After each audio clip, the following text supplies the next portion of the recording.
চৰকাৰৰ শিক্ষা বিভাগে 2017 চনত ভেঞ্চাৰ স্কুলসমূহ চৰকাৰীকৰণ কৰাৰ লগতে ভেঞ্চাৰ স্কুলত কৰ্মৰত শিক্ষক শিক্ষয়িত্ৰী কৰ্মচাৰীসকলৰ পদ চৰকাৰীকৰণ কৰাৰ বাবে বিজ্ঞাপন দিছিল। ৰাজ্যখনৰ হাজাৰ হাজাৰ LP, ME, হাইস্কুল আৰু মহাবিদ্যালয় সমূহে জিলা পৰ্যায়ত তেওঁলোকে আবেদন কৰিছিল আৰু শিক্ষা বিভাগে যি ধৰণে নিৰ্দেশনা দিছিল সকলো নথি পত্ৰ বিদ্যালয়ৰ মাটিৰ কাগজ পত্ৰৰ পৰা আৰম্ভ কৰি ভেঞ্চাৰ স্কুল কেতিয়া খুলিছিল, পাৰ্মিশ্যন কেতিয়া পাইছিল, কিমানটা ক্লাছৰ পাৰ্মিশ্যন পাইছিল, কিমানটা পদৰ পাৰ্মিশ্যন পাইছিল, সকলো ডিটেইলছ প্ৰতিখন জিলাই জিলাই ডিষ্ট্ৰিক্ট লেভেল যি কমিটি গঠন কৰিছিল স্ক্ৰুটিনি কমিটি, সেই কমিটিৰ ওচৰত জমা দিছিল। প্ৰত্যেকখন জিলাৰ স্ক্ৰুটিনি কমিটিয়ে নথিপত্ৰসমূহ চোৱা চিতা কৰি ষ্টেট লেভেলৰ যিটো কমিটি আছিল তাতে তেওঁলোকে প্ৰেৰণ কৰিছিল।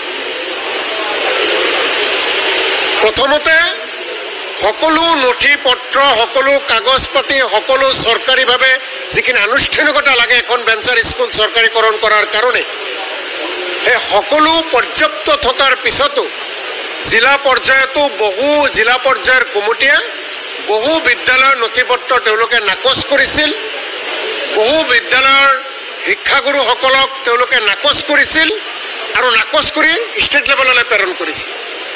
আৰু সেই মুহূৰ্তত সমগ্ৰ অসমত ভেঞ্চাৰ স্কুলত কৰ্মৰত শিক্ষক কৰ্মচাৰীসকলে চৰকাৰৰ ওচৰত বাৰ বাৰ আবেদন কৰিছিল যে আমাৰ উপযুক্ত নথি পত্ৰ থকাৰ পিছতো আমাক কিয় বঞ্চিত কৰে, কিন্তু তেওঁলোকক কোনো কাৰণ দিয়া নাছিল। ঠিক তেনেদৰে তেওঁলোকে পঠাই দিল ষ্টেট লেভেলত। ষ্টেট লেভেলৰ কমিটিয়ে কোনো বাছ বিচাৰ নোহোৱাকৈ কেনেকৈ কেৱল বেচৰকাৰী শিক্ষানুষ্ঠানৰ সংখ্যা কমাই চৰকাৰীকৰণ কৰিব পাৰি, কেনেকৈ ভেঞ্চাৰ স্কুলত কৰ্মৰত শিক্ষক কৰ্মচাৰীৰ কম সংখ্যক চৰকাৰীকৰণ কৰিব পাৰি, তেনেকুৱাভাৱে তেওঁলোকে কিছুমান কাৰণ উলিয়াই বহুত বেচৰকাৰী বিদ্যালয়বিলাক বাতিল কৰি দিলে আৰু বেচৰকাৰী বিদ্যালয়ত কৰ্মৰত শিক্ষক কৰ্মচাৰীকো বহুত বাতিল কৰি দিলে। তেনেকুৱাভাৱে আখুৱাপূৰ্ণভাৱে কিছু বিদ্যালয়ৰ শিক্ষক কৰ্মচাৰীসকলক তেওঁলোকে চৰকাৰীকৰণ কৰিলে, কোনো শিক্ষানুষ্ঠান তেওঁলোকে চৰকাৰীকৰণ নকৰিলে। এটা কথা আপোনালোকৰ গেঠাতে কেৱল কৈ থওঁ যে প্ৰতিখন ভেঞ্চাৰ স্কুলৰ যেতিয়া ভেঞ্চাৰ স্কুল তেওঁলোকে প্ৰতিষ্ঠা কৰে তেতিয়া কিন্তু চৰকাৰৰ পৰা পাৰ্মিশ্যন লয়। চৰকাৰে পাৰ্মিশ্যন দিছে, শিক্ষা বিভাগে পাৰ্মিশ্যন দিছে, তাতে কি কি ছাবজেক্টৰ শিক্ষক তেওঁলোকে নিয়োগ কৰিব, সেই শিক্ষকসমূহ কেনেদৰে নিয়োগ কৰিব তাৰ কাৰণে কিন্তু চৰকাৰৰ শিক্ষা বিভাগৰ পৰা পাৰ্মিশ্যন লৈ নিয়ম নীতি বজাই ৰাখি সেই শিক্ষকসকলে তাত কাম কৰি আছিল। তাত মিড ডে মিল দিয়া হৈছিল। তৰুণ গগৈ চৰকাৰৰ কালত, কংগ্ৰেছ চৰকাৰৰ কালত এককালীন সাহায্য পৰ্যন্ত তেওঁলোকক দিয়া হৈছিল। অৰ্থাৎ অসমত প্ৰতিটো ভেঞ্চাৰ শিক্ষানুষ্ঠান 99% ভেঞ্চাৰ শিক্ষানুষ্ঠান আৰু ভেঞ্চাৰ শিক্ষানুষ্ঠানত কৰ্মৰত শিক্ষক কৰ্মচাৰীসকলে নিয়ম নীতিৰ মাজেৰে চৰকাৰী আওতাৰ মাজত সোমাই গৈছিল, কিন্তু বিজেপি চৰকাৰ অহাৰ পিছত বিভিন্ন অজুহাত দেখুৱাই তেওঁলোকক সেই চাকৰিৰ পৰা তেওঁলোকক বাদ দিয়া হৈছে, তালিকাভুক্ত তেওঁলোকে নকৰিলে। মাত্ৰ আপোনালোকৰ জৰিয়তে এটা উদাহৰণ ৰাজ্যবাসীক মই ক'ব বিচাৰোঁ। এখনে শিক্ষানুষ্ঠান ধৰক, তাতে কোনোবা হেডমাষ্টাৰ আছে, কোনোবা কেৰাণী আছে, কোনোবা চকীদাৰ আছে, কোনোবা বিজ্ঞানৰ শিক্ষক আছে, কোনোবা সমাজ বিজ্ঞানৰ শিক্ষক আছে, কোনোবা হিন্দীৰ শিক্ষক আছে, কোনোবা সংস্কৃতৰ শিক্ষক আছে, কোনোবা আৰবী বিভাগৰ শিক্ষক আছে। একেখন বিদ্যালয় তেওঁলোকে একেলগে জইন কৰিছে, একেলগে কাম কৰিছে, একেলগে পাঠদান দি আছে। সেই বিদ্যালয়খনত হয়তো দুজন শিক্ষকৰ চাকৰি নিয়মীয়াকৰণ হৈছে, বাকী 4জনৰ নিয়মীকৰণ হোৱা নাই। একেখন বিদ্যালয়ৰ হেডমাষ্টাৰৰ চাকৰি হৈছে, বাকী তেওঁৰ তলত থকা শিক্ষাগুৰুসকলৰ চাকৰি হোৱা নাই। এনেকুৱাভাৱে মানৱতাৰ দিশ তেওঁলোকে বিবেচনা নকৰি ভেঞ্চাৰ স্কুলত কৰ্মৰত শিক্ষাগুৰুসকলৰ লগত এনেকুৱাভাৱে চৰকাৰে কাম কৰি আছে।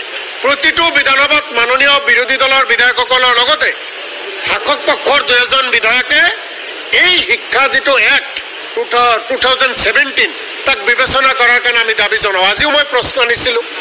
আজিৰ প্ৰশ্নত মাননীয় শিক্ষামন্ত্ৰী শিক্ষা বিভাগে স্বীকাৰ কৰিছে যে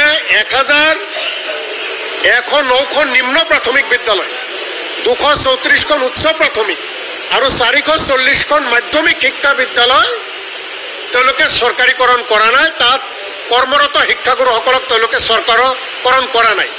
গতিকে বহু শিক্ষাগুৰু এনেকুৱা আছে বেঞ্চাৰ স্কুলত থাকি থাকি তেওঁলোকে অৱসৰ লৈছে, দৰমহা পোৱা নাই, বহুত আত্মহত্যা কৰিছে। গতিকে এই মুহূৰ্তত ৰাজ্যখনত এটা জ্বলন্ত সমস্যা যে একেলগে কাম কৰিছে, কিছুমানে বেতন পাই আছে, কিছুমানে পোৱা নাই। একেলগে শিক্ষানুষ্ঠান খুলিছে, কিছুমান শিক্ষানুষ্ঠান চৰকাৰীকৰণ হৈছে, কিছুমান শিক্ষানুষ্ঠান চৰকাৰীকৰণ হোৱা নাই।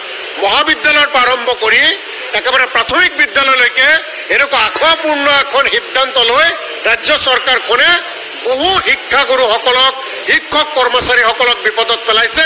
ইয়াৰ পৰা আমি দাবী জনাইছোঁ ৰাজ্য চৰকাৰে এই শিক্ষাগুৰুসকলক ন্যায় দিব লাগে। তেওঁলোকক যিখিনি তেওঁলোকৰ প্ৰাপ্য মৰ্যাদাৰ পৰা বঞ্চিত কৰিছে তাৰ কাৰণে উপযুক্ত ব্যৱস্থা গ্ৰহণ কৰিব লাগে।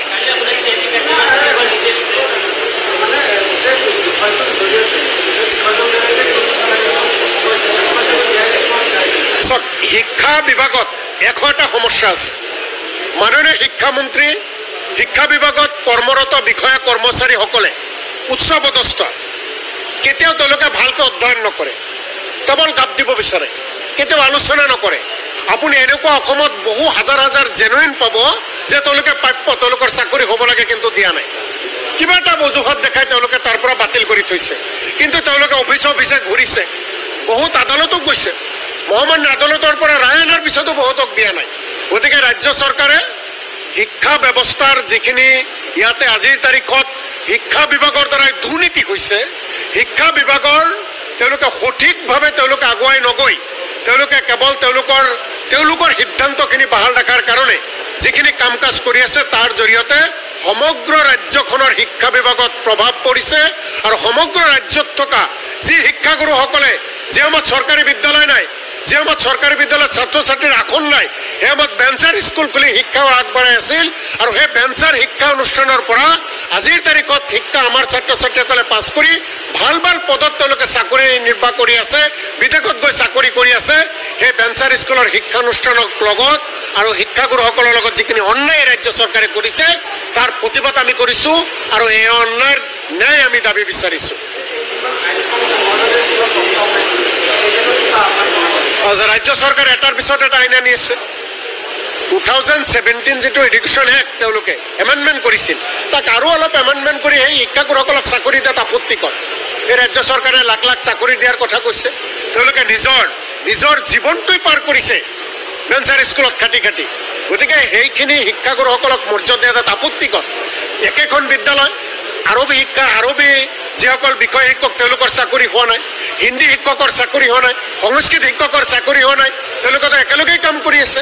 আৰু সেইবিলাকৰ পাৰ্মিশ্যন কোনে দিছে? ৰাজ্য চৰকাৰৰ শিক্ষা বিভাগে দিছে। অৰ্থাৎ শিক্ষা বিভাগৰ যথেষ্ট বেমেজালি আছে। শিক্ষা বিভাগে যি ধৰণে কাম কৰিব লাগে সঠিক পথেৰে তেওঁলোকে কাম কৰা নাই, তেওঁলোকৰ যথেষ্ট আহ্বান আছে, এইখিনি দূৰ কৰিব লাগে। আইনখন সংশোধন কৰিব লাগে। 2017 এডুকেশ্যন এক্ট তাক আকৌ এমেণ্ডমেণ্ট কৰি এই শিক্ষাগুৰুসকলক ন্যায় দিব লাগে।